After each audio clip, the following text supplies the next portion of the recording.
if you were offered a job, right, to carry out a series of international assassinations in return for a bag full of cash. Yeah. Well, would you be tempted? Like, even a bit? I guess I have about as much experience as those guys in that movie did, so why not, right? You are more morally flexible than I expected then. I thought that was going to be a straight no. Well, I think here's the situation. If you turn them down, they're going to kill you anyway, right? That's kind of the point. Kill or be killed. Exactly. I was thinking if you say no, they will say, well, how about if we also offer you a medical and dental plan? Or we'll give you a nice car. Which in the United States, that's very much coveted. I'd love to have a good medical plan. Oh, I think I have a cat in here. Who's in here? Sorry. Cats have 9 lives, so if I were hired to kill cats, I could do it because I would know that they'd live again and again. You could get paid 8 times, and the cats would still be around. Exactly.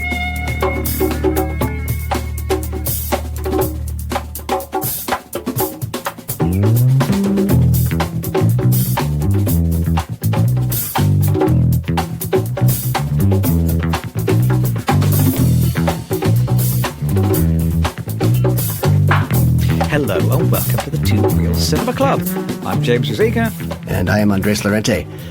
And every week every other week, I guess, on the Two Real Cinema Club, we watch a couple of films. Sometimes the two films resemble one another incredibly. It's like twins watching someone's evil twin or something like that. We talk about the two, compare them, A and B, and make some sense out of them, or make a lot of nonsense out of the whole affair, honestly. Sometimes not only are they similar, sometimes they contain exactly the same footage. That is true. On occasion, right? We are scooping up like some of the final Oscar pictures this episode. So we have watched the Best Original Screenplay nominee, September 5. How are you pronouncing it? September 5? September the 5th? What are you saying? Le 5 de septembre.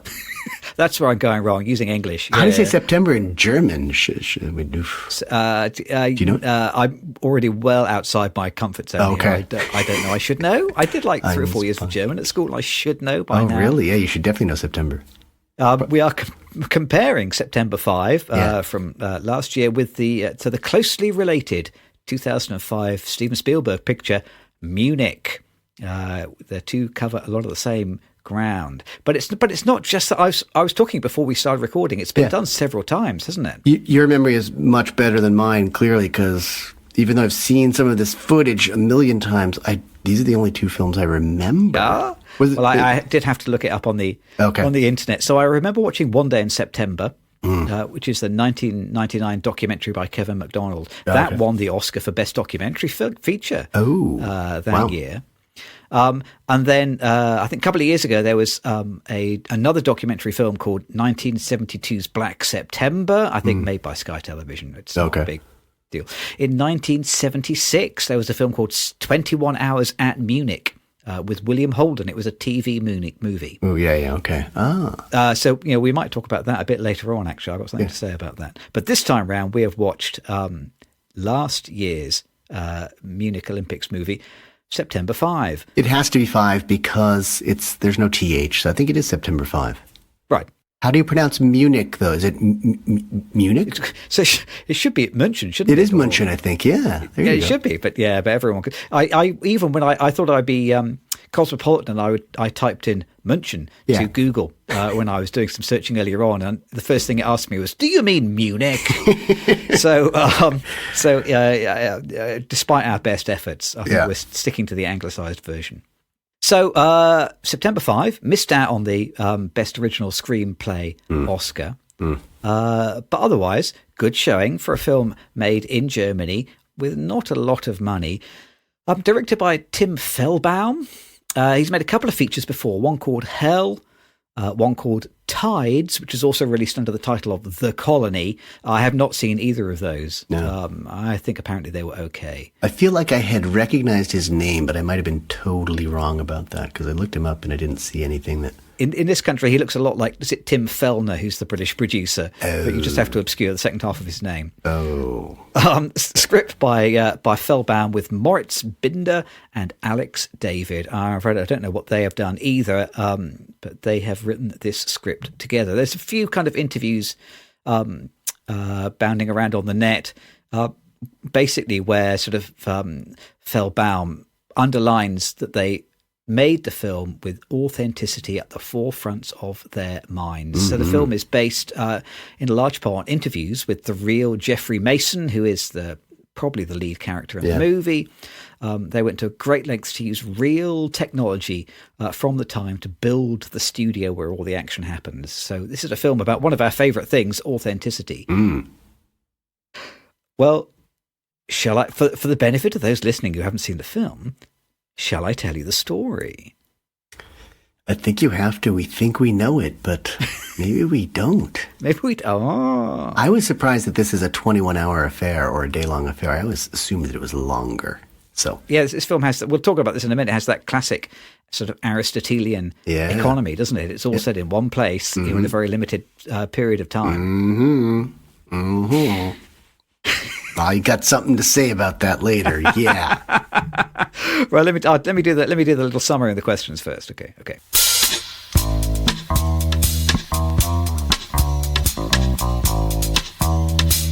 So, September 5, the fourth or maybe the fifth film made about the 1972 Munich Olympics.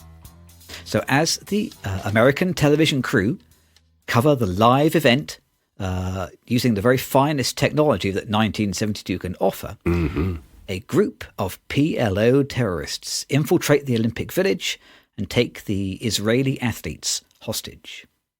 And for the first time, a terrorist incident is happening live on television. And we in the audience watch with the news crew as the events unfold in front of the cameras. In a film that focuses exclusively on the journalists covering the events, the studio, and the personnel of the television broadcast crew, the film asks the questions, well, will ABC let the sports journalists cover the story, or will it force them out in favour of a more experienced news team who are based 2,000 miles away? How will they cope with the technical challenges, and how will the story end, with the freedom of the hostages or bad news for everyone involved? I'm going to guess bad news for everyone involved. Spoilers. Jeez, it's a drama. It's a broadly kind of a recreation of what the filmmakers think was, the real events happening in the studio. But this is, broadly, a film of a play. It's very, very play-like, isn't it? The whole movie happens inside ABC's temporary recording studio, which is set up, within spitting distance of the Olympic Village to cover the sports, and it interleaves real images of the actual television pictures that were broadcast in 1972 with behind-the-scenes dramatisation of what the people in the control room were doing and thinking. Which I think benefits the film. You mentioned it already. It's a very contained piece. It's, an hour and 35 minutes or something like that? So it's it covers, 21 hours, they said, in about an hour and a half. So it's super contained. And that works. It's just, you're right. It's classic stage play stuff, but it works for the film in this case. I enjoyed it. I think it did a lot of things well. Yeah, absolutely. I mean, I think it would make a terrific stage play. I'd be surprised if someone doesn't turn it into a play because it's ripe for conversion. I think it would be gripping. And I think it succeeds because of that. It succeeds on the similar level that Saturday Night had some success too. I think just because you're working really but that was 1 hour, 90 minutes, right? So I mean, you just have a contained timeline. You've got to fill it up with all the juicy stuff, and there's not a whole lot that needs to be cut out as a result because you're really just focusing on this one event, and that's I think that's an advantage for this film. And for all that, perhaps watching the trailer, you might get the impression that it's a film about the hostage crisis. It's really not. I think the film is mostly about the process of producing live television in the 1970s. We'll probably talk about the themes a bit later on, but it's a film which is very interested in the processes of journalism, the technical processes, the moral and ethical processes, the thoughts that go through people's minds as they're trying to cover something which is not familiar to them professionally, and people who are people have integrity who want to do the right thing. I think the film, we always talk about opening closing images. I think the opening image in this film spells it out because it opens up with the ABC logo. So the very first thing you see on screen is a TV logo, and then there is a bit of TV footage, which kind of explains the setup. It's like a little sort of a jolly summary of, as if it were a promo telling you why ABC is the channel to watch for Olympics coverage in 1972. Yeah. And they do a little bit of setting the scene. They explain to you where the Olympic Village is and how many people are going to be involved in bringing direct live camera footage into your home about all the events as they unfold. So right from the outset, the film is telling you, for all that you've come to see something about terrorists, really this is a film about TV. I agree, yeah. And I think they either painstakingly recreated some of that footage, or they probably used a lot of existing promotional footage from ABC in the 1970s. So it looks real. It's believable as a result, isn't it? It's like has this very real. I mean, they said authenticity was at the forefront. I think it shows. Yeah, absolutely. It feels really, really authentic. I mean, even not just the clothes and the technology and the cars and they drive and the way that they speak, but also the image quality. It feels like a kind of grainy 1972 movie, doesn't it? It feels like it was shot on some slightly dirty 35 millimeter film. Yeah. And it kind of almost fetishizes like the technology of the time. We watch somebody painstakingly threading some 1-inch videotape through 2 reels. There's a proper plot point about developing 16 millimeter film for telecine. Yep. There's a plot point about getting cables from the German technician to try and rewire the studio. It's all about these big chunky dial phones and optical blow-ups and turning a telephone into a microphone so Peter Jennings can speak directly into the to the audience. It's very, very interested in this hands-on, chunky old technology from 1972. I'm a bit of a nerd. I love that stuff. I really enjoy watching it in this film. Guilty as charged. I too, nerd, loved it. And I think it has a real point, though, too. I think it makes this film very human in an industry that's obviously being dehumanized as we speak. Yes. And I think that it does a lot of characterization as well, which I think is important. In another 10 years, this is all going to be AI generated. And I think, this film is so timely and so relevant on so many different levels that it's a compelling watch, I think. So I'm showing my cards here. Go see the movie. This is a good one. Yep. I think it's terrific.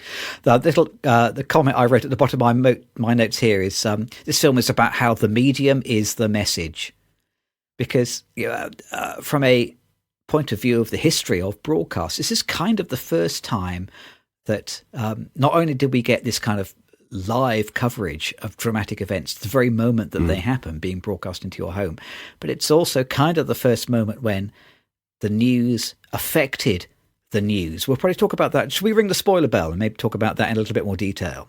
Because we're sort of used to this idea of news creating the news now. Yeah. It's maybe it's one of our kind of 21st century problems, but this is the first time this really happened. Yeah, blow that Olympic fanfare now, please.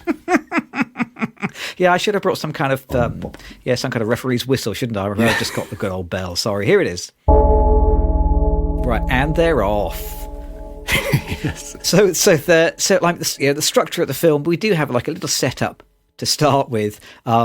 We have this ABC promo explains to you sort of what we're dealing with, and then the next thing you see is a starter's gun. They have some coverage of Mark Spitz winning the Olympic gold. He's American swimmer, and the guy who's doing the like the vision mixing, he's controlling the control room. He says, let's concentrate on the loser before we then go to a close-up of the winner.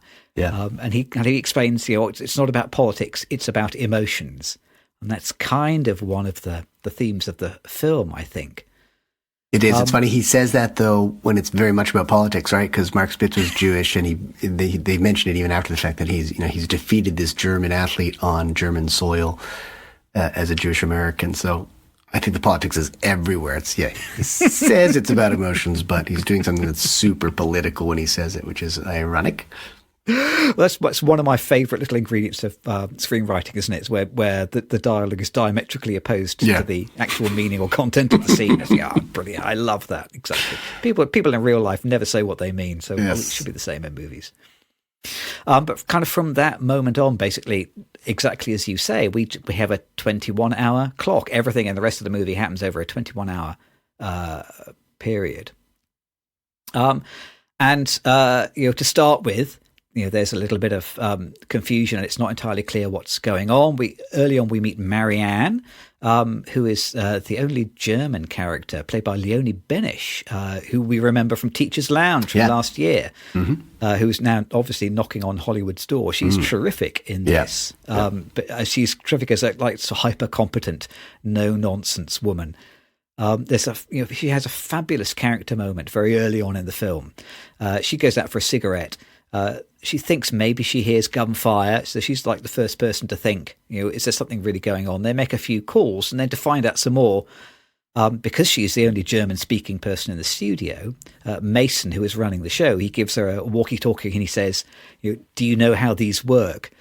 And I think this is like a really lovely kind of character through action moment. She just takes it out of his hand. She doesn't say yes or show him or explain it or anything. She takes it, walks away, and she says, I'm on channel 2. Yeah. And within the space of less than a second, she's explained exactly who she is, what she knows, and what she's capable of. And doesn't she ask for a second walkie-talkie at that moment? Well, I think as she is leaving, then there's another guy who has like a transistor radio and some headphones on his head. So she grabs them as well. She said, "Oh, can I borrow your receiver and your headphones?" Yeah. So she's now immediately kind of connected into everything that's happening. Yeah. She's she really should be running the whole show. She kind of is, but without getting the credit for it. But once it becomes clear that there is a genuine terrorist event happening, there is a lot of debate about what word they should use to describe the perpetrators, who might be doing it, and what the journalists at ABC feel confident they know and what they don't. Mm-hmm. I don't know whether it's Mason or I think it might be Marvin Bader, who's the head of operations, played by Ben Chaplin, who I did not even recognise. But earlier on, he explains in a single sentence exactly what television journalism is and kind of what film directing is as well. I wrote it down. He says, "We put the camera in the right place and we follow the story." And that's what news is. It's about kind of integrity and just demonstrating what's happening. 40 minutes into the movie, we go live on air.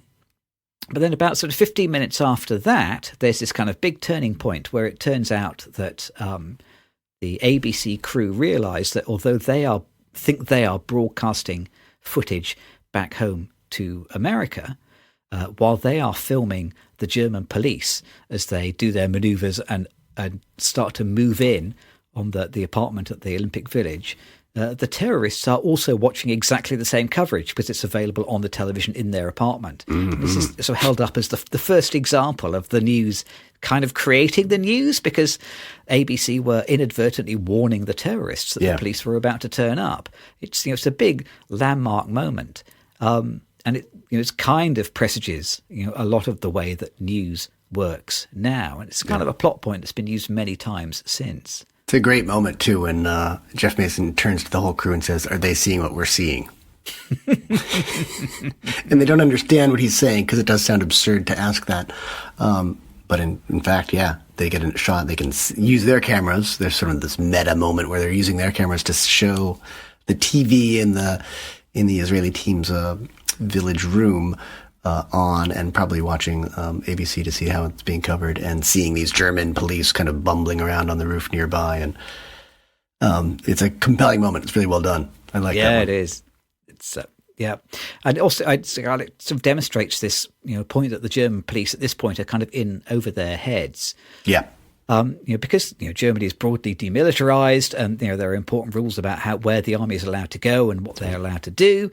And so kind of shortly after this, some panicking German police burst in with automatic weapons and tell ABC to shut their cameras off. It's it's another little moment of tension. This film really doesn't let up. There is tension, excitement, reversals, plot points, bang, bang, bang, one after another. It's it manages to maintain the tension for the whole 90 minutes. I think it's very skillfully told. There's no let up. There is no boring bit. At no moment did I want to look at my watch. This is a terrific film that grips your attention. Yeah, and it's good. It's pacey and short, so it just does not fail to entertain. And I think this film really works on a bunch of different levels. I think you've talked a little bit about journalism, and this is one of those things that I think really makes it relevant right now, because we're not getting great news all the time now. In fact, we're getting just as much crap as we're getting actual researched and corroborated evidence and news. I also think that obviously, just with the Israeli-Palestine issue still so strong with us, still so much in the news, this sort of rehashes that. It's interesting that, just historically, I don't know if the Palestinians were thinking about doing something at an earlier Olympics, but 1972 just seems so obvious that they would do something in Germany, where, the Holocaust was, inflicted upon the Jews who lived there in the 1940s. And I mean, it was still in living memory, for a lot of the population at this point. Yeah, absolutely. And, Marianne's character is so let down. It seems like the Germans weren't expecting any of this. And the birth of the term terrorism comes out in this film. And they weren't prepared for it. And she feels so ashamed that this happened on German soil. She's so let down as a German citizen of this next generation. So it's compelling on that front too. And then I think just on the technology front also, I just feel like, as I said, I don't know that we've got the filters or the control of the technology. If this happened in the future, it would probably be much more zeroed in. I think we'd have much better footage of things, but I wonder how the robots would handle it. How is the AI going to handle a story like this, and how much crap are we going to have to filter through, to sift through to get to the truth and in something in the future? I'm anticipating this weird kind of gaslighting where we've got better video coverage of everything. We're going to have better information for our eyes to tell ourselves the story, but we're going to be hearing more and more absolute crap of someone trying to retell the same story to their advantage. Does that follow for you? Do you get it absolutely does. We are a point in history now where suddenly, for the first time, almost any little video that turns up on the internet, I ask myself, is this real or is this AI? Which is a strange and alarming point to be at. Yeah. No one was asking that in 1972. Thank goodness. It utterly changes the way that you look at news and the way that you decide what's real and what's not. Yeah. I'm just thrilled at the integrity of the journalists in this movie. That they all have slightly different personalities. And some of them are pushier than others, and some of them are more hesitant than others. But all of them, without exception, believe in the integrity of journalism. Yeah. All of them agree about the importance of verifying your sources. Mm-hmm. They have discussions about what is the right term to do this. They may argue about whether they know the field well or not. Yeah. But they're all dedicated to the truth. They think it's important to be prepared. They think it's important to be adaptable. They think it's important to be responsible. Yeah. So everybody in that newsroom, they all are aware of the responsibility of what they say.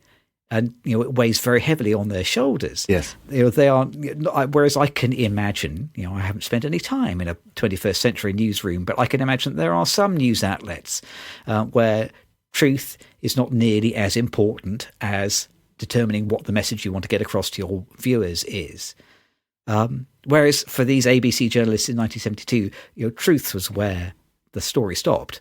And the truth was the ultimate prize, and the truth was what they wanted.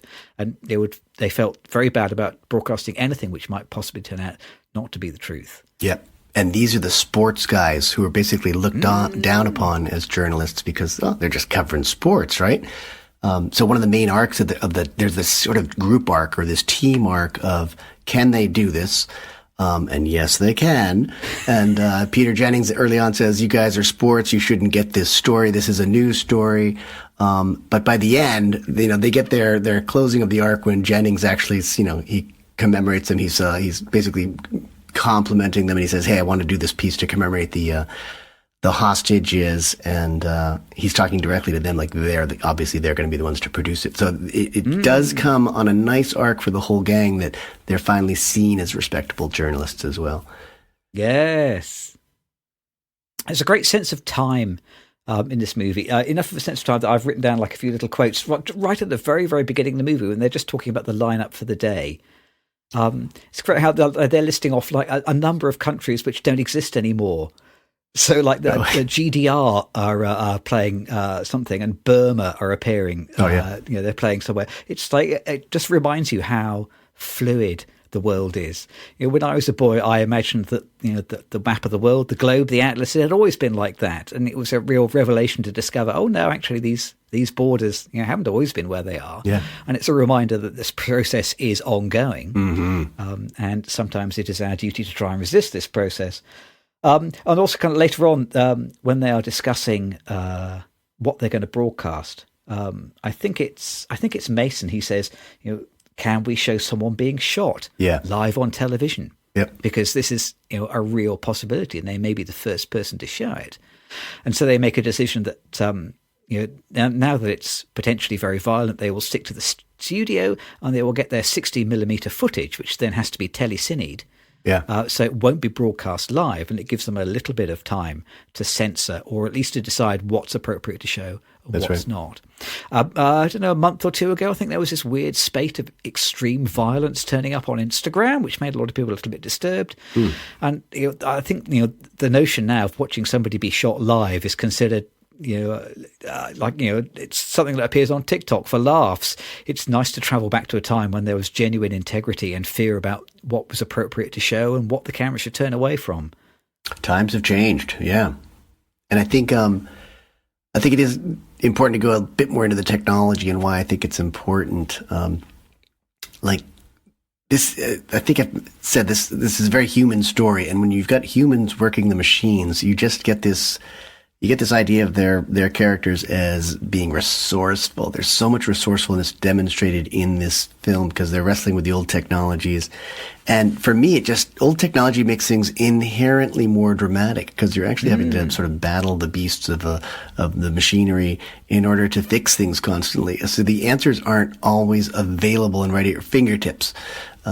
People can't fix things anymore. People couldn't do the hacks that we see in this film because they'd be on their phone trying to just make an image larger or smaller, and it would all be just on phones, and it's just not dramatic because it's too easy, right? These characters have to have hardships of dealing with their technology to make it more dramatic. So they're always fixing things, and some of the hacks are just brilliant and ingenious. And of course, you would never do that again in these days. But it almost shows how things becoming easier and easier is making it like things moving too fast in some ways, and less care and less resourcefulness as a result. So I mean, that I just saw that again and again, and the filmmakers really draw a lot of attention to that in order to be authentic again. They draw lots of attention to it, and I think it sort of also supports the theme about the journalism to be slower and more deliberate. Like faster means more mistakes. Rushing means more mistakes. And they make this massive error when they go along and report that the hostages have all escaped or something like that, right? And even one of the German ministers or diplomats goes on air with Jim McKay, the ABC broadcaster, and says, "Oh yeah, it's all fine." And they do have this debate out in the hallway. There are a couple of hallway debates that happen between the three main characters, and they choose to do the rushy thing and announce false news basically, and they come back to regret it. And I think that's one of the themes in here. I think is that there's something of a critique about technology and things moving so fast, and as a result, we're making more and more mistakes, I think. And I think the characterization of just wrestling with the technology is part of that in the film. Yep. Although for all the way that the film is, it's very, very interested in the technology, but I think it tries very hard not to let it overshadow the human story, doesn't it? The closing image for the movie. So we have the final tragic news that everybody involved in the tragedy has died. Even though it all happens at arm's length, we get a little bit of footage where we see just the raw 16mm footage that's being projected on a monitor, which we watch with a shaky handheld camera. So it's kind of 2 or 3 times removed from us of some people milling about. by the fence, by the airport where the hostages have been taken. There are some flashes, maybe there is some gunfire. It's difficult to tell what's going on, but clearly this is all that we're going to see, and it's bad news for everybody. But although it ends on a bit of a downer, pretty much the last thing we see in the film are these big optical blow-ups of the faces of the athletes. Yep. And Mason, I think it is, who looks at these photographs for one last time, and then he turns out the light and leaves the studio. So the film is ending on the notion that the technology is important, but the technology serves the human story. Mm-hmm. And it's at the end of all this, it's the humans who have been the victims that we will remember, and the film still kind of takes its hat off to them. So it's tremendously humane, isn't it? It's a very human picture. It's very skillfully told, I think. I think so. Yeah, and a great story. It's just it's a good story, and I've never seen it told like this. So, hats off to them. Well done. Yeah, and I think it is sort of, you alluded to this earlier, it seems like it's Jeff's story ultimately. Because this is sort of his first, I don't know if it was, maybe they've played this up for dramatic purposes, but it's sort of like his first time being totally in charge of the room or whatnot. So he's proving himself. He goes from novice to expert, and he goes from like being this, I wouldn't say naive, but he was just there to report on sports. He ends up becoming, an expert in broadcasting this horrific event, and also just going to the point where he's, witnessing this just terrible, evil act. And sharing it with the world. So I think it is kind of his story, but it is, as I said, there's a crew arc too, I think. And I think it's just, it sort of includes everyone, and it makes it a very complete story. I liked it very much. I mean, it obeys that rule that kind of pretty much every character gets their own arc, even if it is tiny. Everybody is allowed to kind of move on or learn something, or kind of either, conquer their fears or overcome their prejudices, or grow up, or learn to fill the boots that they've been given. So everybody is changed a bit, as you would expect, by the story, and but the script is able to provide a little arc for every character. Yeah. So this is a proper, skillfully well controlled story. Yeah. One thought that really stuck with me was how it was shot. Like a studio productions, everything's locked down on tripods or cameras on wheelies and stuff. This film is sort of jumpy and handheld from the get-go, with the exception of the promo images and some of the archive footage that ABC had.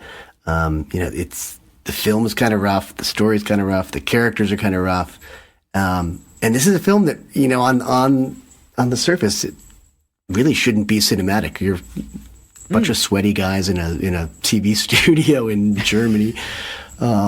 Doesn't sound like great cinema, but I think because it's about like this, there's this meta thing going on where they are a crew making people see things outside of the Olympic Village. It's like it's a level of filmmaking where the storytelling is recording what it is to be a filmmaker or what it is to be a storyteller, and it's all quite jumpy and moving around. And one thing that I noticed ultimately is there's not like a ton of coverage in this film. It's a lot of single shots. They're not setting up with an establishment and then going to close-ups and reverses and all that. It's just the camera's moving a bunch. It's jumpy a lot. There are a couple scenes in the hallway, ironically, where they do kind of get a little closer on some of the three main characters as they're having these debates. That's the one place where I really noticed that, hey, they're really filling the screen. They're kind of cramping these guys into this hallway, and that's the one time where they're kind of going in for closer shots. But it's generally camera movement. It feels very, very natural, and it also, I think, it just lends to the whole feeling of this film that it's a tense moment. There's constantly something happening, right? So I think it's a great choice. I liked that choice. I thought it was really good, and they also married it at the same time to this idea of like the 70s genre, the look. It looks very 70s, even though that kind of filming style, it's really kind of more of a early 90s thing or something like that. So really well done. Well, it's a bit Jason Bourne, goes to the 1970s Olympics. Yeah.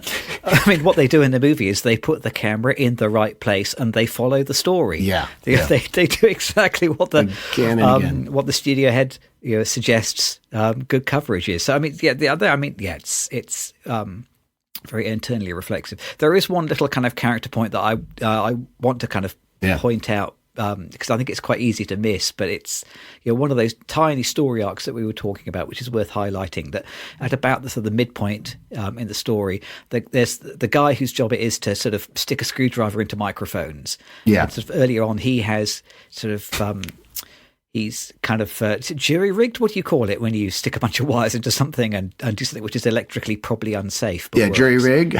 He jury rigs like a telephone handset so that they can talk to Peter, or Peter Jennings can go straight into the mixing desk, something like that. Yeah. And then he's fiddling about with a radio trying to pick up the police signal, and he asks Marianne, "Can we get some coffee?"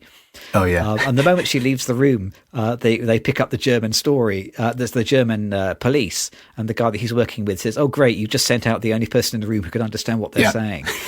But it's almost so easy to miss. Yeah. A couple of minutes after that, Marianne is now listening to this jury-rigged radio and transcribing what the police say. Yeah. And the guy who has all the screwdrivers, he brings her a cup of coffee and puts it next to her. Yeah. Which is like this really sweet little character moment. It's great. No one points it out. No one makes a big deal out of it. But that's his personal little reversal. Yeah. And it's largely a male world too. There's another woman who works in the graphics department. She's a genius too. But there are these two strong women, and I love, again, a nice little arc there for every character. I mean, if a character gets 3 moments, you can sort of do an arc, I think. You got to get them on screen a couple times, but you can do it. Yeah, it's kind of doing your characters a disservice if you can't give them a little arc, no matter how small it is. This film hits all the points. Well done. Well, clearly we both really enjoyed this film. I had a great time. And this film is the right length. Yeah. But I think I can hear the German police hammering on the door. I think we may have to submit to a quick inspection by the Cliché Squad. They're blunderers. Don't listen to them. Don't let them in. Cliché Squad.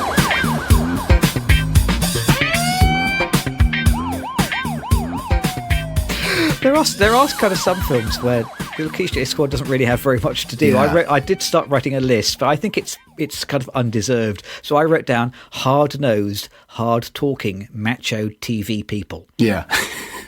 That's and it kind of is a bit of a cliche, but it's also kind of the theme of the story. So it feels like it's all right. And in the same way, I also write down 1970s : sexism and racism. Yeah. But again, that's kind of sort of what the story is about. So if you didn't have that cliche, which you could then kind of tackle and reverse, then you wouldn't really have the story. Yeah. So I'm not sure the Cliché Squad have got very much to operate on from my point of view. Not much either. I had the one piece I have is just any and every French or German still mad at each other regarding World War II because the German cable guy and the French, I don't know what his job, he was like assistant director or something, I couldn't remember. Yeah, something like that, wasn't he? They're just at each other most of the film, and I think eventually they, the teamwork and the success of the project brings them together a little bit, but again, probably just very real. This is almost 30 years post World War II, so they would have been kids, or certainly would have heard their parents complaining about each other's cultures, so yeah, it's probably just very real. But yeah, I think largely cliche free. It was well done. And one thing I noticed is watching the opening credits, international funding. I mean, there are a lot of different production companies and countries supporting this film. I love it, and I don't know. You said I was trying to figure out how long the shooting schedule was, because I think this is basically a low budget film. Really high concept, really fantastic preparation to make it. The pre-production was, spot on. Obviously, the post-production went flawlessly as a result, I suspect. But a lot of money coming from different parts, and it's just a great example of how a team can make something happen, I think. So I tried to look up where it was filmed and I couldn't find it, but most of the production crew and staff have German-sounding names. Yeah. I strongly suspect this was shot in Germany. Yeah, I felt so too, yeah. Well done. Nominated for screenplay Oscar, didn't get it, but maybe deserved it. It's a very nice, tight, well-written script. A lot of skill, a lot to enjoy. Oh, well, I feel like we should. I need a rest now. Yeah, it's tiring praising things. Let's have a break, and then we will come back and we will kind of talk about a film which has sort of compressed September 5 into its first 5 minutes, yes, and then asks the question, what next? Mm-hmm. Let's have a break, and we'll come back and talk about Munich. München, yes.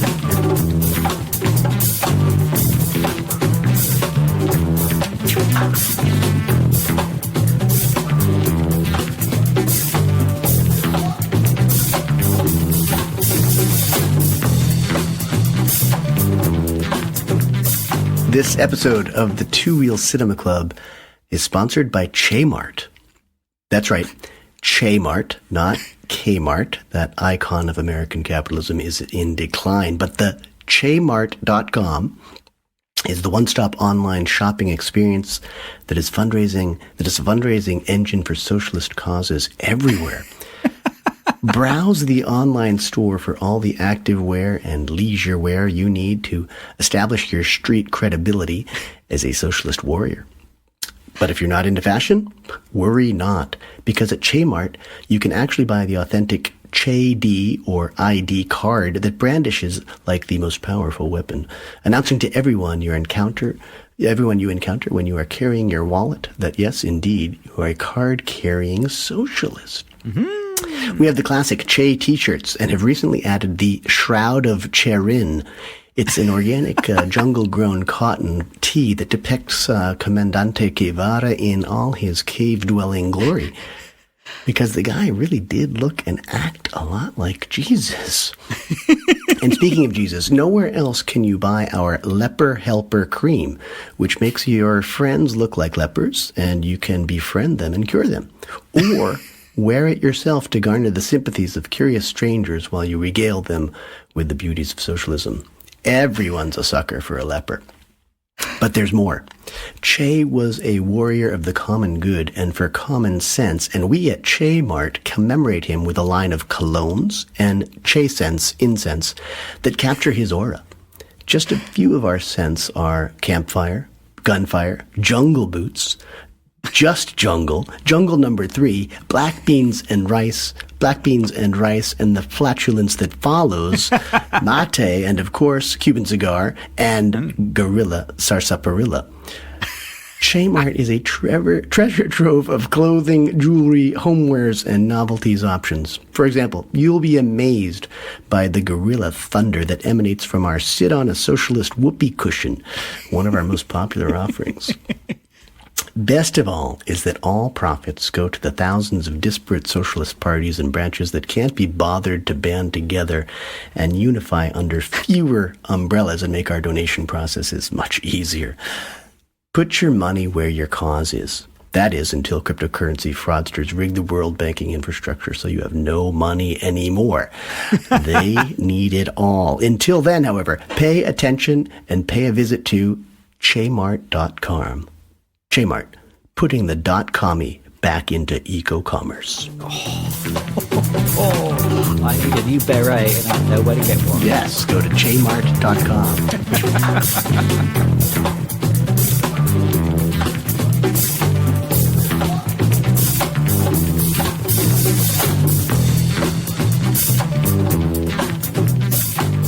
And we are back. How do you like my new beret? Got that direct from Kmart. Very pleased with that. I just need to grow my hair long now. Gives you credibility. What? Wait. Can you grow your hair long? No, I've got very much hair left to grow long. But maybe that's why the beret looks so good. Yes, dual purpose. Yes. So we are going to talk about Munich. Should be München. So Munich, the 2005-2006 film directed by Steven Spielberg. Now, had you seen this before this week? No.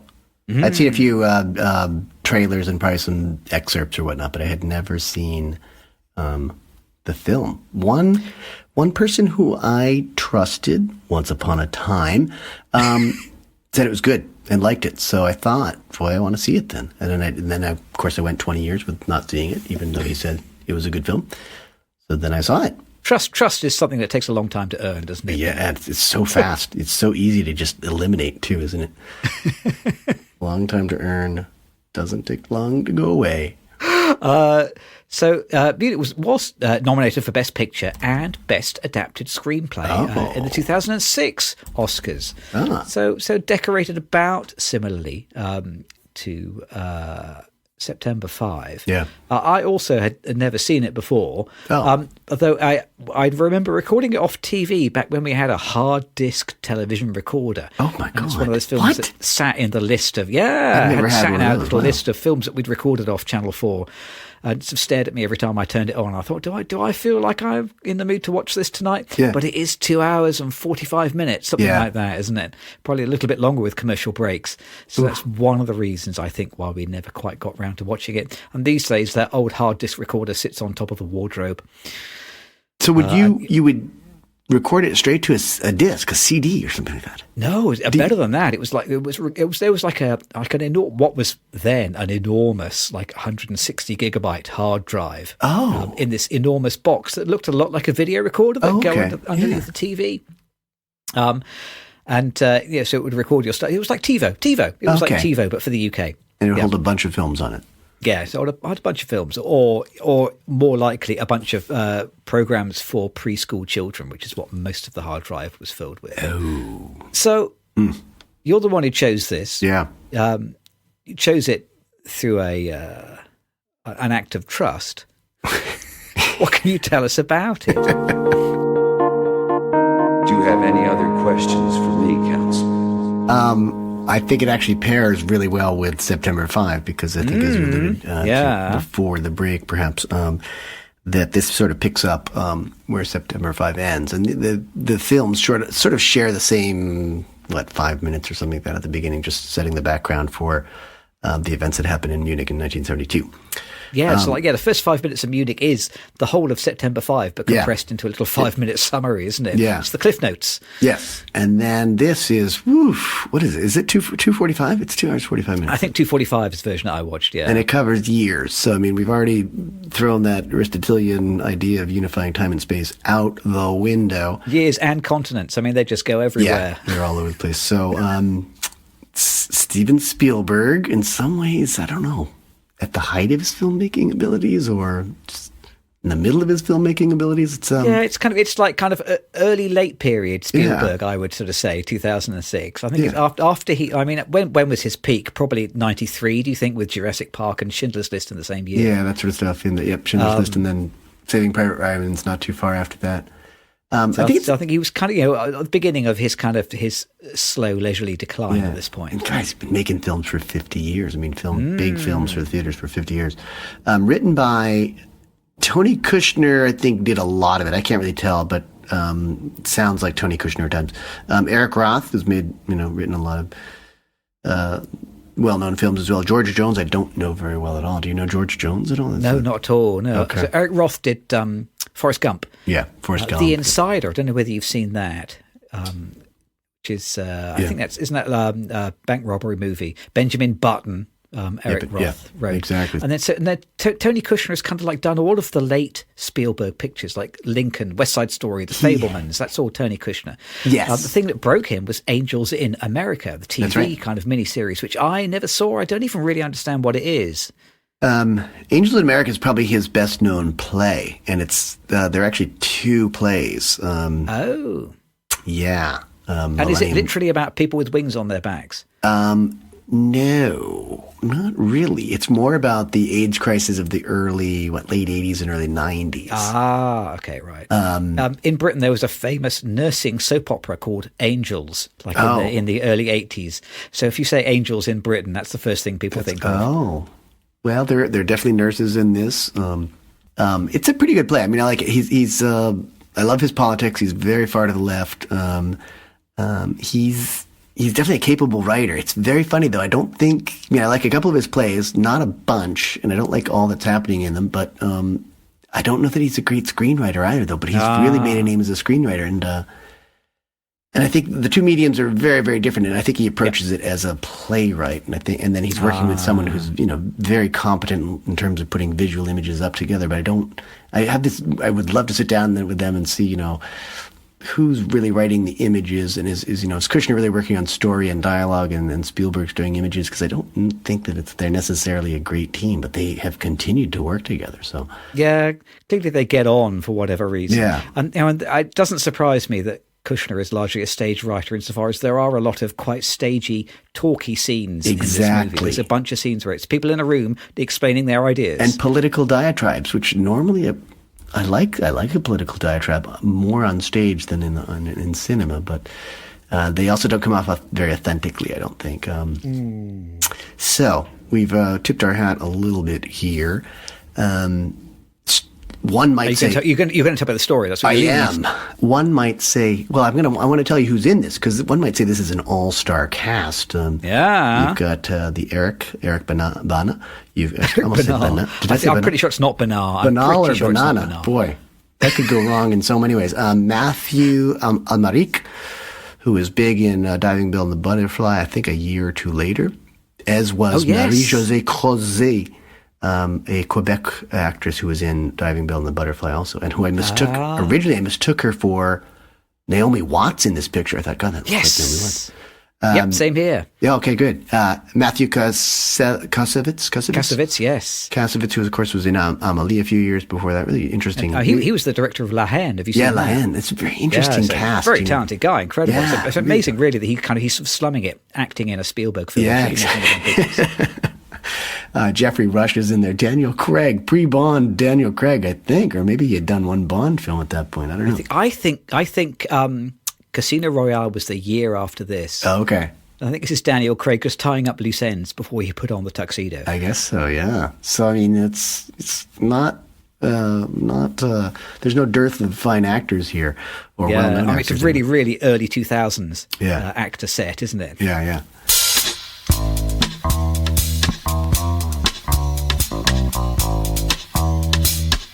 The film opens with hands on a wire fence as a group of men try to enter the Olympic Village and Stadium area.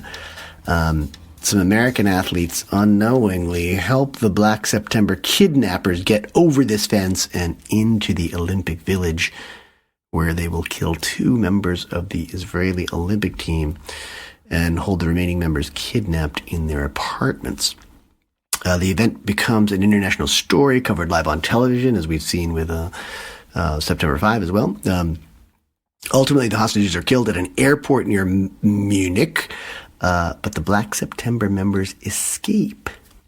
So then Israeli Prime Minister Golda Meir and her military cabinet decide they want revenge, and they turn to Eric Bana's Avner. I don't think we ever got his last name. A former security man. It says in the credits like Kaufman, I think. Oh, Abner Kaufman. But I don't think anyone ever says that. A former security man for Miss Meir. Apparently, she was like what do they call them? A body man or something like that in politics. She asked him to lead a team of assassins.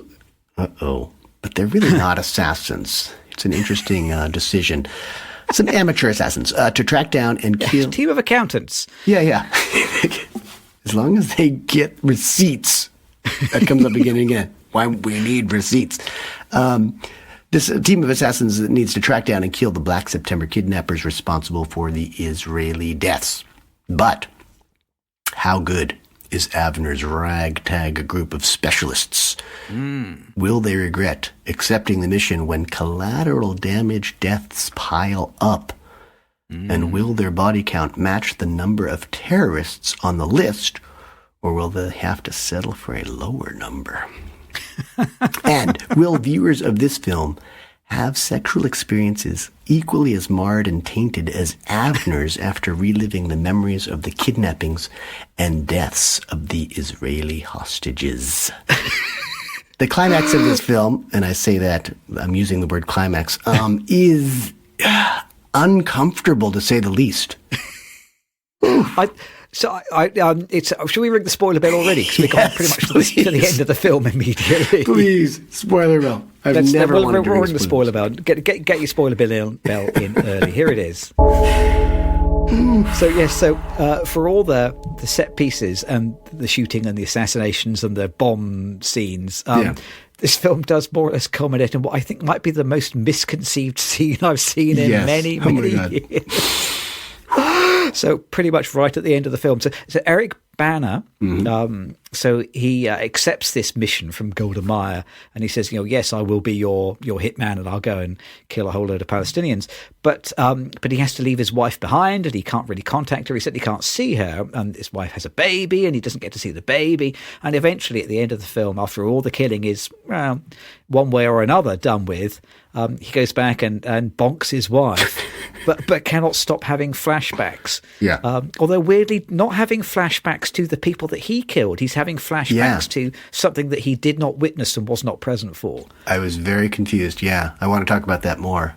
But I don't want to talk about the poor choice of intercutting sex with his wife with the replaying of this whole hostage loss scene. It was, I get Tony Kushner does stuff like this where he shows sort of the rough side or the violent side of sex, but this is really bad. It just seems like a total mismatch. And then Spielberg directing it, it's difficult. It comes very much at the end of the film.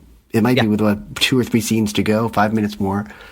And it just spoils the whole experience. Just thinking, I am reliving the trauma that I said. It's a shame that you leave the theatre and that is the image that's echoing in your mind, isn't it? This kind of sweaty, heaving Eric Bana, like in more or less in point of view, isn't it? It's like the camera is his wife's face, and he's bound. Oh my goodness, okay, well, I do want to ask about that because at the airport we see these characters, and one of them is sort of painted face in camouflage, and these I guess are the Palestinian Black September members. But he goes back to that image a couple of times earlier in the film too. So this is sort of a callback. And I couldn't figure out if he was one of the Israelis on the tarmac and he was that's why we were seeing that so much, or he was just imagining what that moment would have been like. And this is what his job is all about. He's hunting these guys down because there was this awful moment on a tarmac in Munich. So I don't know why they kept going back to precisely that image. And we see the same character a couple of times. And of course, there's this mystery of how the hell did the Palestinians escape when all the Jewish hostages were killed? How did that work? I think the people that he is assassinating are the organizers and the financiers, because I'm pretty sure that the Black September terrorists all died at the end of the Munich event. Okay. So I think the people he's going after it's one set of accountants kind of going after another set of accountants. Okay. That's kind of what the film is about. Now, interesting factoid. Seems we've talked about it a little bit. So there is a recreation of the Munich hostage crisis, and we do cut backwards and forwards to it a few times. Yeah, that's true. If you go to the internet and you watch the trailer for the 1976 film about the Munich hostage crisis, which is called 21 Hours at Munich, starring William Holden. Oh, yeah. Munich, the Spielberg film, quotes absolutely directly from that film. Oh, wow. So the shots of the Black September terrorists breaking into the apartment and and shooting some of the athletes, those are exactly the same in the 1976 film as in Spielberg's film. He has very, very directly, self-consciously quoted them. I mean, so much so. It's only 2 minutes, the trailer. Go and watch it on YouTube after you've watched Munich, and you will be astonished that it's just a direct. I don't want to say rip-off. I'm going to say homage. Yeah. But clearly Spielberg, had watched that made-for-TV film from 1976 and just reproduced it very, very closely. Well, it kind of makes sense. That's sort of when he was coming up in the film industry, so he was probably very much steeped in those films and those moments, and they probably left him around. Probably, yeah. So it makes sense, but it's compelling. But now I understand the film quite a bit better. Thank you so much. But as an elevator pitch, accountants going after another group of accountants is probably not going to get the film made, right? I've got this idea. when two of the accountants are Eric Bana and Daniel Craig, yeah, there is a reasonable amount of shirt-off action. So I can understand why some of these accountants are more appealing than others. We've been dumping on it so far, but I must say I did get to the end of the film, and despite the echoing image of Eric Bana's sweaty face, I did come away from this film surprised how nuanced it was. I was kind of expecting it to be more gung-ho. Yeah. So the meat of the film is Eric Bana and his small team. There's a guy who makes bombs, and a guy who is kind of the accountant, I suppose, and like a guy who's a bit of a tough guy. And anyway, this little team, they go around and they gradually pick off this list of Palestinian contacts that they're given, and then they use money to buy more contacts and make more lists and find more people to bump off in more inventive ways. That is the meat of the film. And I was expecting the movie to be all very kind of rah rah America, rah rah Israel, let's go. Kill the Palestinians. But actually, it's considerably more nuanced than that. I think the film is pretty critical of Israel, isn't it? And the film is not excessively dehumanizing of the Palestinian people who are killed. At least 2 or 3 of the Palestinians who are killed, get a decent amount of screen time to explain their point of view, don't they? Yeah. And generally, a lot of these people who are killed, they are intellectuals. They are pen pushers. They are not people who appear to be directly threatening. And they are people with politically opposing views. They're not people who are going to run into a supermarket with a hand grenade. So I thought, as a script, the film takes a more mature attitude to what's going on than I was expecting when I sat down to watch it. I agree. I think it might, in some ways, it might be a little bit too nuanced. You definitely get the sense that, they it's all not start something we often say, is it? No, not about Steven Spielberg and Tony Kushner. But I felt like the point of view is there, that they are critical of the Israelis who are putting all this money and all this effort and all this violence. And there's a lot of collateral damage in this film, too. So there is this absurdity of just what blood vengeance kind of thing, this idea where they're going to track all these guys down. And, if the original kidnappers died on the tarmac, can you say that, okay, we're even? Do you have to go after the people who, I guess, conceived of the plan and financed the plan? And that's, and it gets murky, doesn't it? It really, they don't kill everyone that they set out to kill. And they start, I think one of the reasons he's having that odd moment when he's having intercourse with his wife is because the trauma has caught up with him. He's there's this moment where he's talking with his daughter he's on the telephone. We don't see her at all, but he starts to break down because he realizes, he's got this child who's brought into the world, and at the same time he has just become a butcher. So I think it is critical. I kind of wish the point of view was a little stronger, but it does do the trick, I think. They're really cool. I think one of the big questions is, like, how far is too far when you're seeking revenge? And is this really helping anyone? You're spending all this time and money and blood to get some sort of closure, and it doesn't really work. So it is nuanced in that way, I think. And you're right. There is some humanity in the Palestinian characters. There's the one who dies in this hotel killing, hotel bombing, where Eric Bana is on a balcony adjacent to him, right next to where they're going to blow up this room, and the bombing goes awfully badly. But we do see a moment where they connect as humans, and that happens also with this group in Athens too. There's this one sequence I would really talk about, I think, and it starts kind of in London, I believe. In terms of, like, thinking in sequences, I thought this film kind of had a lot of lulls just because it was too long. Yeah, but there's this wonderful thing where Louis, who's the Matthew Almeric character, he's booked these two groups. Somehow they're booked into the same safe house together, sort of abandoned house or apartment or hotel room. He's got Eric Bana's gang and a bunch of the Palestinians they're about to kill in the same space, and there's this very tense moment where all the guns are up, and the Israeli team is sort of pretending to be Basque terrorists or some other group, and the Palestinians are clearly Palestinians, and it's tense because they've all got their guns up. They eventually sort of calm down and then sort of share this space one night. And there's this kind of funny argument over the radio, but they settle on it. And again, it's humanizing the whole group. But it just kicks into sequence. There's a really messy, violent hit in Athens where one of the team members has to walk in and finish off the explosions because the bomber, which is the Kassovitz character, is sort of going back and forth between too much power, I guess, and too little power. Then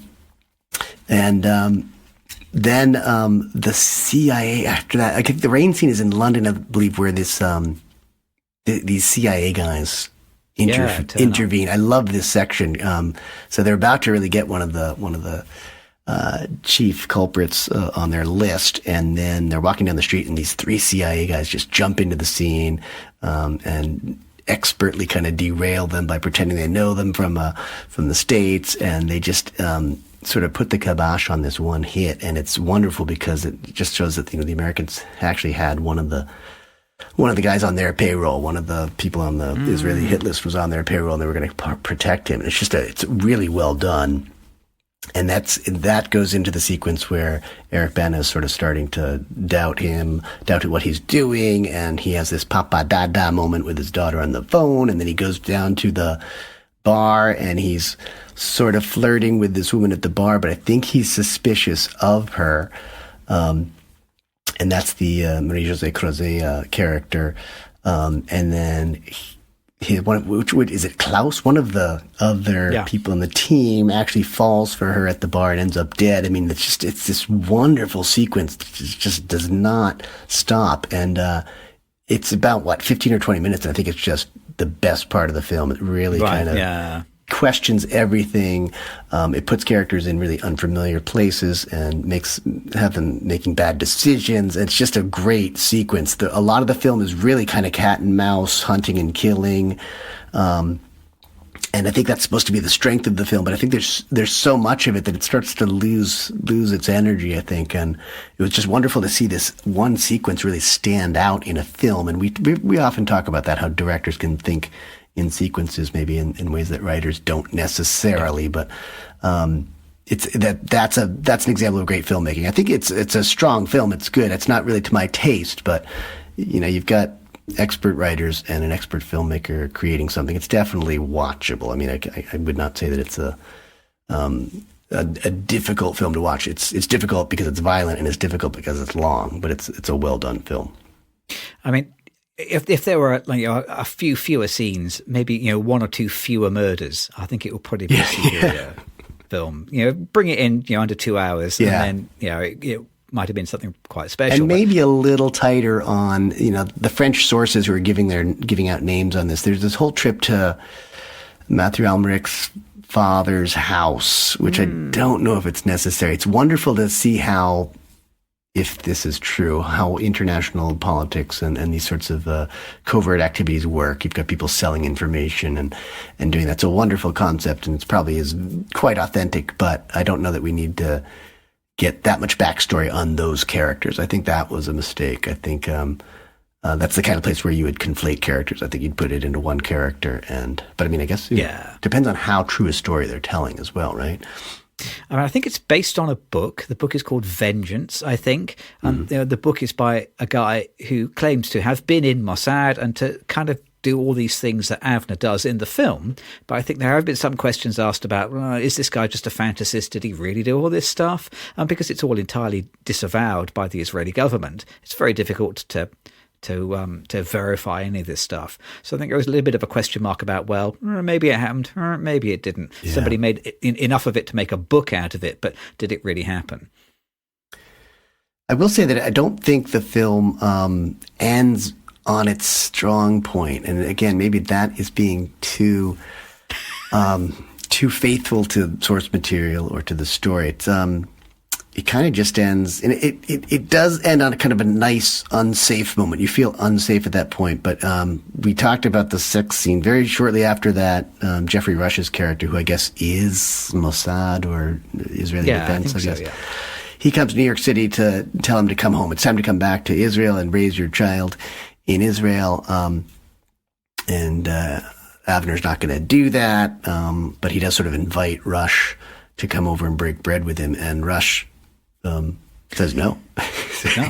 And he won't really guarantee that he's not going to kill him when he goes back to Israel. So he's sort of a tainted asset. And then the film sort of ends there. He's in New York City. Presumably he's going to live there, but he's always going to feel unsafe. And here he is walking along the river in New York City. And I mean, I get it. It's like his life is never going to be the same. But I feel like it could have ended quite a bit sooner and had a bit more energy. Because there's also there are these scenes where he goes back to Israel. They're interviewing him on great reel-to-reel technology, and Jeffrey Rush wants answers. Give me names. I want to know who your sources were, and I want to know this and that. And then someone else wants the receipts because it's all about the receipts. And I think it just slows down a lot. And I think the last 10 or 15 minutes aren't really necessary. So I don't think it ends on a strong point, which is... I think that's just a mistake. I think it could have ended earlier and been stronger. I wrote in my notes here, he loses control of the material for the last half hour. Needs a more definitive climax. When there is a final hit, which they sort of mess up, but it happens like very quickly. It's like a 2 or 3 minute scene. Oh yeah, that's right. And I feel like the movie should have made a much bigger deal, or create a bigger climax before you then have this final descent into paranoia. Yeah, I think it's worth talking about opening and closing scenes. Insofar as like those very first images. You mentioned that like the opening image is I wrote here, a man surveying a huge barrier which he then climbs over. Like that opening image is telling you this film is about a man crossing a boundary. Yeah, and then on the other side of that boundary, he commits unspeakable acts. Yes. And although it's not Avner that we see cross this fence at the beginning of the movie, it's kind of stating what the theme is with the opening image. It's telling you about it's crossing the Rubicon again, isn't it? The closing scene. So Jeffrey Rush and Eric Bana, they're having a chat in like this ruined children's playground outdoors, aren't they? And I think it's a brilliant closing image insofar as like it has a ruined childhood which kind of reflects the future life of his daughter now, who will be forever in danger because of what he's done. And also, as he walks away, the camera pulls back, and there is the World Trade Center. Yeah, it's like a little sort of foreshadowing of events that were going to continue to happen 30 years after the events of this film, and continue to happen today. I mean, if I wanted to summarize this movie to anybody in a sentence, I would tell them that Steven Spielberg wanted to make Zero Dark 30 in 2005. But couldn't do because we hadn't killed I don't know who the we is in that sentence. People had not killed Osama bin Laden by then. Yes. So Zero Dark 30 was not a story that could be made yet. Yeah. So instead he made Munich. But the film is all, I guess, about his reaction to 9/11. Spielberg's not a New Yorker; he's a Californian, isn't he? I think. But I think so. Yeah. But it's still, it's still trying to process one's reaction to the events of 9/11 in 2001. So, that's kind of what the film is about. Yes, I think, and as I said, I love the unsafe, insecure moment at the very end of the film. I just wish it had come earlier and had been set up a little differently. So it needs someone to trim 50 minutes out of this film, and it could be much more masterful. I mean, there are a bunch of beautiful shots in this film. Yeah. Going back to that summary from September 5 about put the camera in the right place. I mean, I've said this many times on the podcast.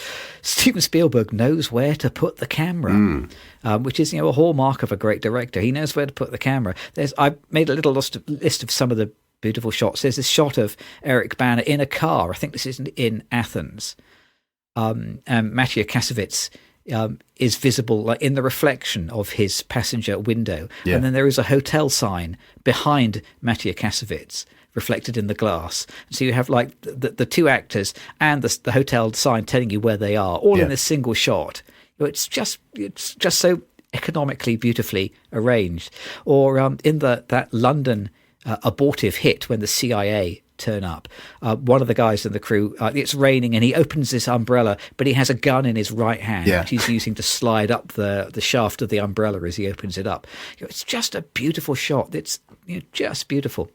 Or like some of these early shots where they're planning the mission, they're in this kind of nameless basement and there's light kind of pouring through these sort of upper windows. It looks like something out of Schindler's List or something like that. There is a lot of beautiful photography. No part of this film really is workmanlike. And there's a whole bunch of sequences that work very well on their own. There's just too many of them. Yeah, there are a lot of great images, as you mentioned, but there are just too many of them. So they sort of get drowned out. And I think it sort of has the opposite problem of the first film. I'll just mention a little bit here now because it's almost a bit too deliberate. It's like they really set things up quite slowly. And if this film moves faster the way the other film does and loosens up in some moments, I think it would be just so much tighter. And it really, I think there is probably a masterpiece in there if it were re-edited and kind of just hacked down a little bit. This is an hour and 10 minutes longer than September 5, isn't it? Yes. Yeah. Long enough to fit a whole other film in. Yeah, yes. Exactly. So, but I mean, great 70s looks. I mean, I felt like I was in the 70s again. So again, just wonderful things. Yeah. Probably shot on film would be my guess, but 2005. Yeah, sure. It must have been in 2006. I'm guessing it would have been. Just looks great. And just so many great actors just doing wonderful work. I always wonder about you got to get the A-listers in there, but sometimes their accents aren't right. But I mean, for me, the accents seemed like they passed pretty well. But Eric Bana sometimes seems Australian, which he is. Sometimes seems South African to me. Never sounded particularly Israeli. I'm not entirely sure what was going on with his accent, but he was doing his best. He was doing his best. It's a difficult thing, and I'd love to see more lesser known actors might not bring as much baggage to the thing, but obviously they're not going to sell the tickets in the same way. So it's a quandary right there. Yeah, but it does. Yeah, it's a grim tale. I mean, there's not a whole lot of uplifting moments. There's not a lot of levity, I guess. Yeah. But as a result, I mean, it's just this. It's a salvo. It's a cautionary tale against violence as a means of closure and resolution again. And I think I like the fact that you used nuanced. Because at some point I would have preferred a bit more direct condemnation of violence, but I guess that doesn't sell tickets either. There is a save the cat moment. It's quite belated. Probably comes 30, 40 minutes into the film or more, where they are. It just shows that they're kind of good guys, the accountants who are doing all the killing. When they're in Paris, I guess. Oh boy, what a travel log film too. At Paris, New York, Athens, Rome. They're trying to get this, I guess, maybe a PLO leader, someone who lives in Paris, and he's got a daughter who's taking what? Is it violin or piano? Yeah, piano lessons. Isn't it? And they're trying so desperately to kill him using a phone and a bomb, but the girl picks up the phone, or is going to pick up the phone, and they rush in at the last minute to try and save the girl. They don't want to kill the girl. They just want to kill the PLO leader. So there's this, this moment to show them as good guys, but it's not long after that they actually successfully bomb the place when the PLO guy picks up the telephone. So, I mean, this is the structure of the film, isn't it? There's a setup. They build a team. Yeah. They start out a little bit uncertain, and gradually they gain confidence. They do more and more hits until eventually they become obsessive. Then they overstep the mark. Yeah. He loses members of the team. He descends into paranoia and finally disillusionment and understanding. This is like it's a pretty classical sort of story mountain, isn't it? You go up one side, you come down the other. Yeah. That's what the story is. It's, yeah. It's kind of film type B or whatever it's. But it's I think I admire Steven Spielberg more than you do. Yeah, for sure. I think.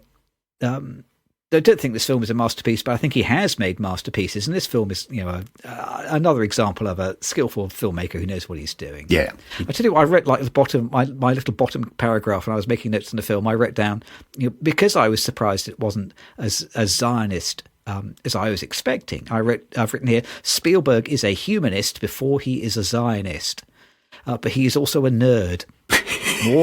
So he's more comfortable in the world of fantasy than reality.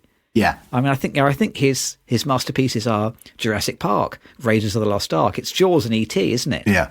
But I think all those films, they are entertaining popcorn fodder, but there is also profundity, kind of in these fantastical films. I think Spielberg proves that you don't need a serious film to make a serious point. Mm.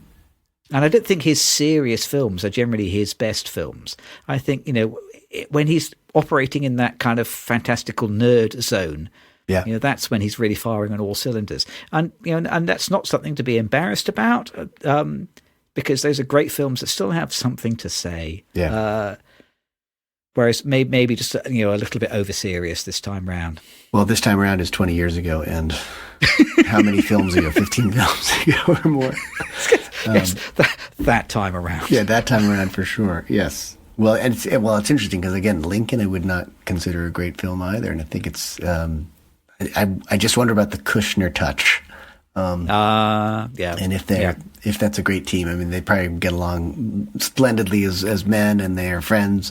But I don't know if it's a great team. I would, you mentioned Jaws, I think is fantastic. I think like Saving Private Ryan is really just quite an accomplishment. And right. Schindler's List, a couple of those films would be the ones that I like the most. Right.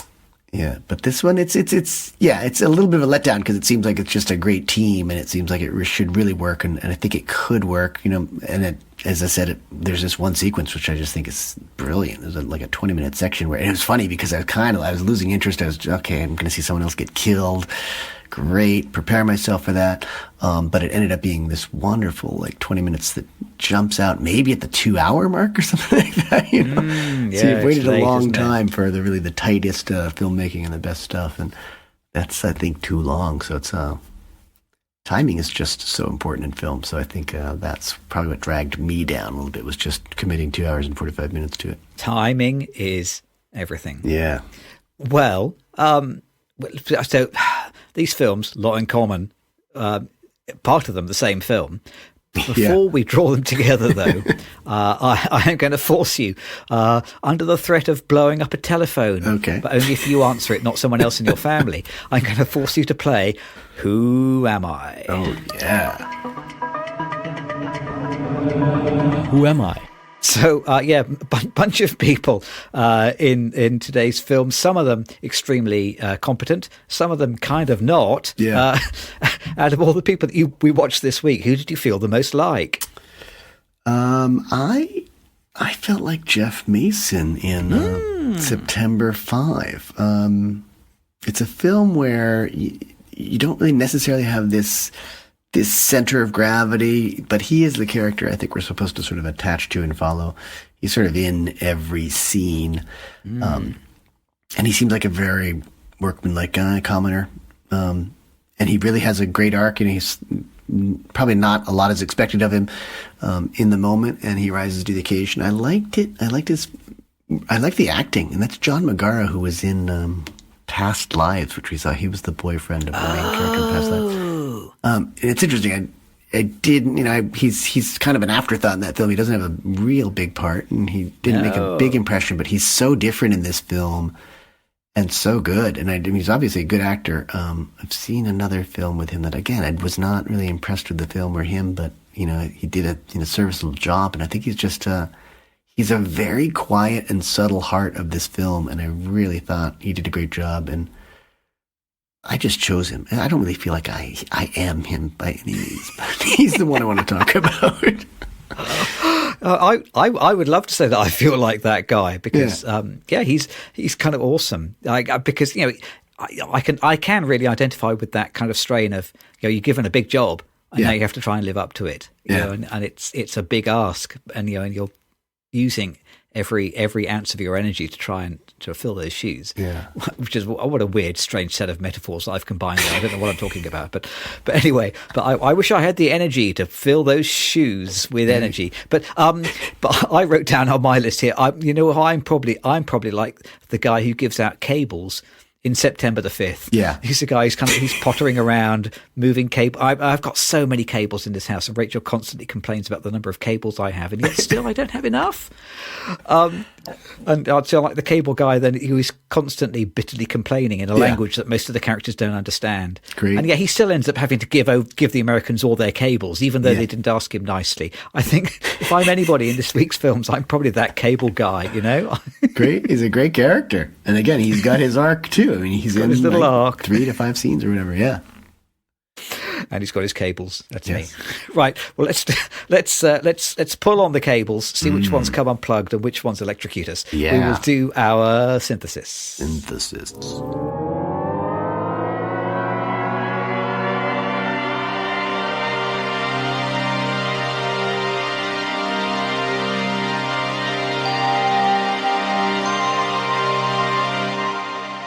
Good to have synthesizer music for a synthesis, which involves a lot of cables. Yes. Yeah. The cables again. Full circle. It's like a poem. Are you tempted to go wireless? I mean, people are going wireless now. I think I had a friend who tried doing like sort of Bluetooth music, and there's just like this big old delay between when you press a key and when you hear the sound. It's just it's completely impossible. I think you gotta have a cable. So wireless means acoustic, doesn't it? So I'm going to get like the obvious bit of the synthesis out of the way, which is that the first 5 minutes of one film is the other film. And both these films, they use that same kind of archival ABC footage. Yeah. So there are a couple of shots which are identical, literally, in these two films. And Munich does also have a little recreation of the ABC studio at the Munich Olympics. I mean, so there's a lot of common ground just straightforwardly there. One is the before, and one film is the after of these events, I suppose. Yeah. But they do cover a lot of ground. But there are more profound connections than that. I'm sure you're going to tell me. Yeah. Well, we've talked about the unity of time and space is crucial, and September 5 has it, and I think that Munich suffers from not having enough of it. I mean, it's such an epic tale that it's hard to condense it into maybe one place and a shorter time period. But I think September 5 really benefits from using that structure. Yeah. I think you're right. One is sort of the main event, and one is the aftermath, right? I mean, Munich really picks up exactly where September 5 leaves off. So they're utterly different in that way. And I think one way that they're also utterly different is showing the violence. For example, in September 5, you don't see any of the Palestinian violence, really. Yeah, yep. Not really. Whereas in Munich, you definitely see all of the Israeli violence, and you don't really see too much of the Palestinian violence. It's interesting because they say that at the very beginning, you definitely see it. You see the hotel room stuff, as you said, and that was quoted directly from the 1976 film. But after that, when they're on the Vengeance tour, there's always talk of, and we hear radio reports, and we might see a little bit of TV image of the Palestinian retributions. But you never really see more Palestinian violence after that fact. And I thought that was an interesting decision to focus. I mean, obviously, you'd have double the violence. God. It would be a bloodbath through and through. But it's an interesting decision to just focus on the Israeli accountants doing their work and not showing how the Palestinians are responding to things elsewhere. So there's all this tit for tat, but you're just seeing, I'll say just the tat. That makes it a little bit safer to say. Although in Munich, you do see the other one.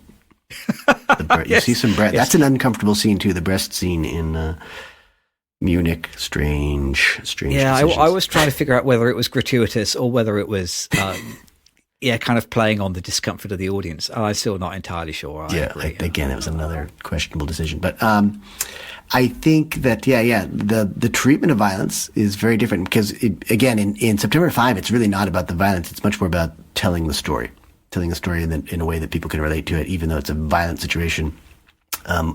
Whereas Munich really goes for the violence.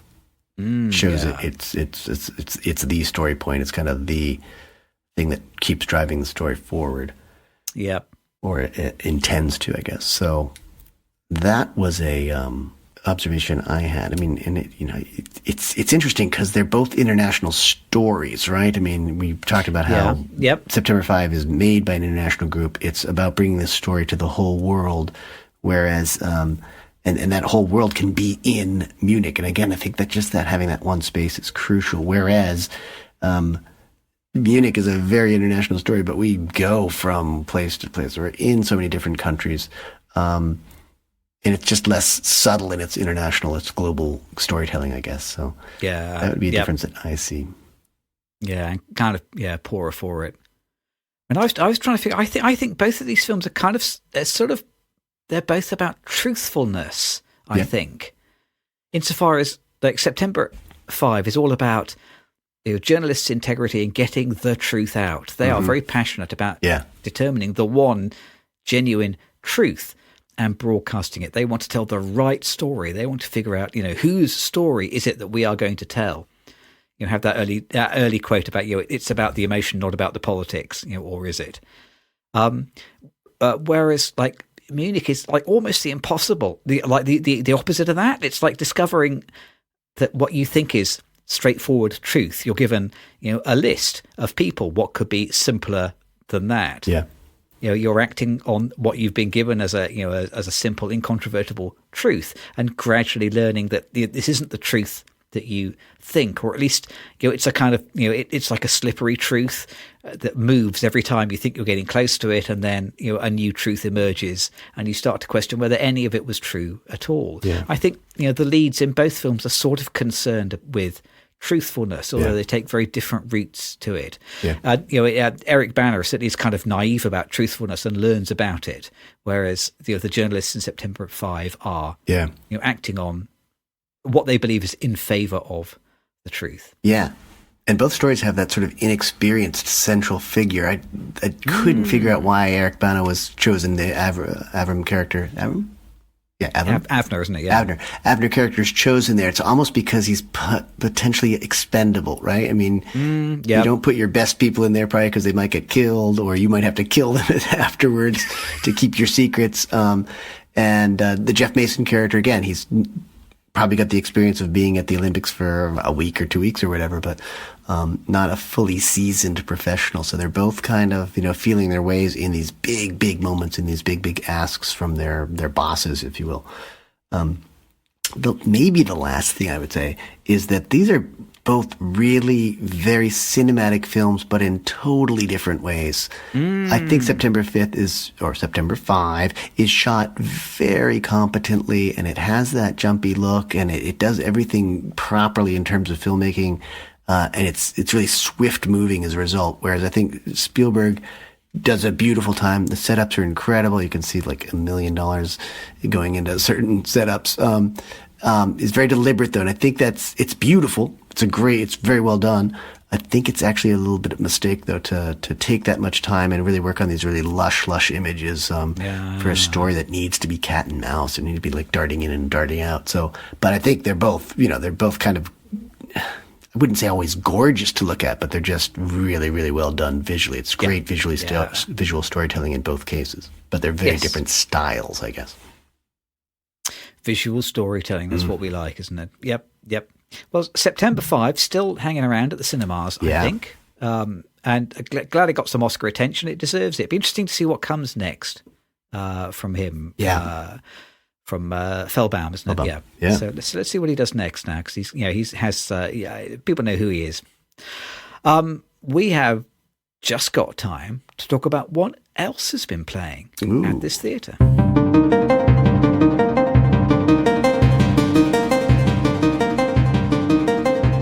Pray tell, I've been busy, so I've only seen one thing. I'm curious to know what you've been seeing.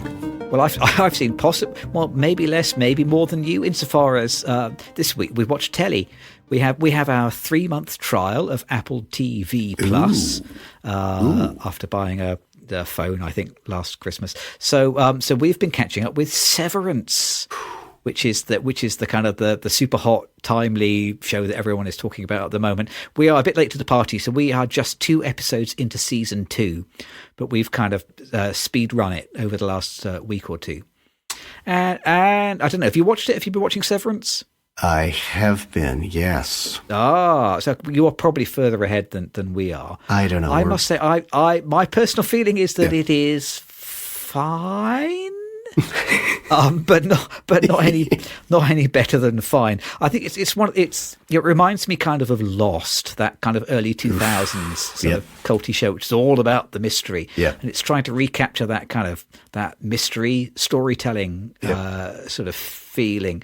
But it's one of those mysteries that kind of seems to rely an awful lot on people either not telling each other things when they could just sit down and all have a chat, or people kind of obliquely referring to things or people talking about things out of the audience's earshot, so you're artificially extending the mystery.